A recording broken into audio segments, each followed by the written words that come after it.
సంగారెడ్డి జిల్లా తెల్లాపూర్ మేఫర్ రోడ్ లో ఓ వర్గానికి చెందిన కొందరు వ్యక్తులు చిల్లా నిర్మాణం చేపట్టడంపై తెల్లాపూర్ సైబర్హుడ్ అసోసియేషన్ అధ్యక్షుడు రమణ అధికారులకు ఫిర్యాదు చేశారు.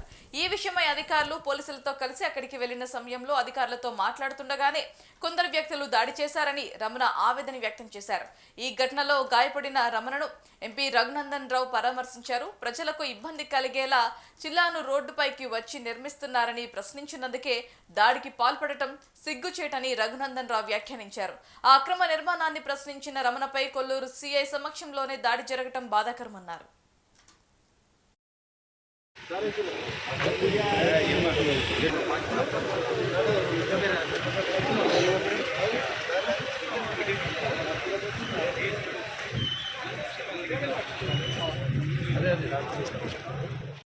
దాదాపు వేలల్లో ఉన్నటువంటి కుటుంబాలు కొంతమంది దుండగులు ఒక చుల్లా నిర్మాణంతో వాళ్ళ ఫ్యామిలీ లైఫ్లు అన్నింటినీ డిస్టర్బ్ చేయడం కాకుండా ఈ ప్రాంతంలో ఉన్నటువంటి ప్రశాంతమైనటువంటి వాతావరణాన్ని డిస్టర్బ్ చేయడానికి ప్రయత్నం చేస్తూ ఉన్నారు. దీనికి పూర్తి బాధ్యత ఎలాంటి ఆధారాలు లేకుండా హెచ్ఎండిఏ మేము స్థలం ఇచ్చినామని చెప్పడం, రేవంత్ రెడ్డి కాంగ్రెస్ అంటేనే ముస్లిమ్స్ అని మాట్లాడడం, దీనివల్ల రెచ్చిపోతున్నటువంటి ఆ మతానికి సంబంధించినటువంటి వాళ్ళు చుల్లాని రోడ్డు మీద కన్స్ట్రక్ట్ చేయకండి, లోపలికి కన్స్ట్రక్ట్ చేసుకోండి అని చెప్పినందుకు కాలనీ వాళ్ళ మీద దాడి చేయాలనేటువంటి ఆలోచన చేయడం అనేది బాధాకరమైనటువంటి విషయం. ఆఖరికి రాష్ట్రంలో ఎంఐఎం పార్టీ అధికారంలోకి వస్తే కూడా ఇన్ని దౌర్జన్యాలు చేయరేమో వాళ్ళు, కానీ కాంగ్రెస్ అండతోటి ఆ సామాజిక వర్గానికి సంబంధించిన వాళ్ళు చేస్తున్నటువంటి దుర్మార్గాల్ని అడ్డకట్టాల్సినటువంటి బాధ్యత ఈ రాష్ట్ర ముఖ్యమంత్రి రేవంత్ రెడ్డి గారి మీదనే ఉంటుంది. ఒక్క జూబ్లీ హిల్స్ ఉప ఎన్నిక గెలిచేందుకు కాంగ్రెస్ అంటేనే ముస్లింస్ అని మాట్లాడి హిందువుల మనోభావాలని, హిందువుల మధ్యలో ఐక్యతను దెబ్బతీసేందుకు ఈ రాష్ట్ర ముఖ్యమంత్రి ప్రయత్నం చేస్తున్నాడు. తెల్లాపూర్ లో సాఫ్ట్వేర్ కంపెనీలలో పనిచేసేటువంటి సోదర సోదరీమణులందరూ అడిగిన మాట, రేపు ఆ రోడ్డు విస్తరణ, ఇప్పుడు ప్రస్తుతం 40 అడుగులు 60 అడుగులు ఉన్నటువంటి రోడ్డుని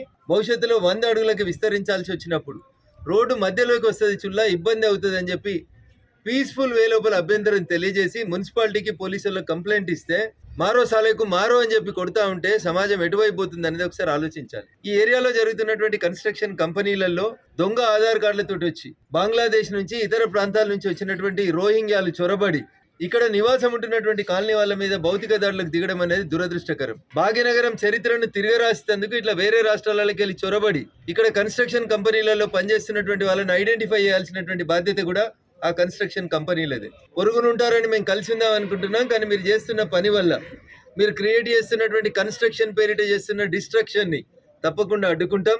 పోయిన సంవత్సరం నవంబర్ 12వ తారీఖు నాడు అప్పటి municipal commissioner and Kolluru SI గారు, సిఐ గారు కలిసి ఇప్పుడు ఏదైతే చెప్తున్నామో డిస్ట్రిక్ట్ ల్యాండ్లో జరుగుతున్నటువంటి కన్స్ట్రక్షన్ వాళ్ళు డిమాలిష్ చేశారు. మళ్ళీ వాళ్ళు దాన్ని కన్స్ట్రక్షన్ చేయడానికి ప్రయత్నిస్తుంటే మళ్ళీ ఒకసారి రెసిడెంట్స్ అంతా కంప్లైంట్ చేస్తే 2 రోజుల క్రితం కూడా మళ్ళీ జిహెచ్ఎంసీ డీసీ గారు సిఐ గారు వచ్చి వార్నింగ్ ఇచ్చారు, కన్స్ట్రక్షన్ చేయొద్దు అని. ఆ ప్రదేశంలో ఏదైతే ఉందో డిస్ప్యూట్ ల్యాండ్లో మీరు ఏ రోజు చూసినా కూడా 100 నుంచి 200 మంది మొబిలైజేషను, ఏం జరుగుతుందో లోపల తెలియకుండా బయటకు పరదాలు కట్టేయడము.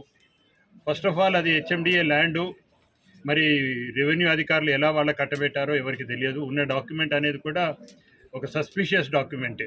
సో అది అధికారులు దాన్ని ఉన్నటువంటి నిజాలు తెలియాలని కోరుకుంటున్నారు.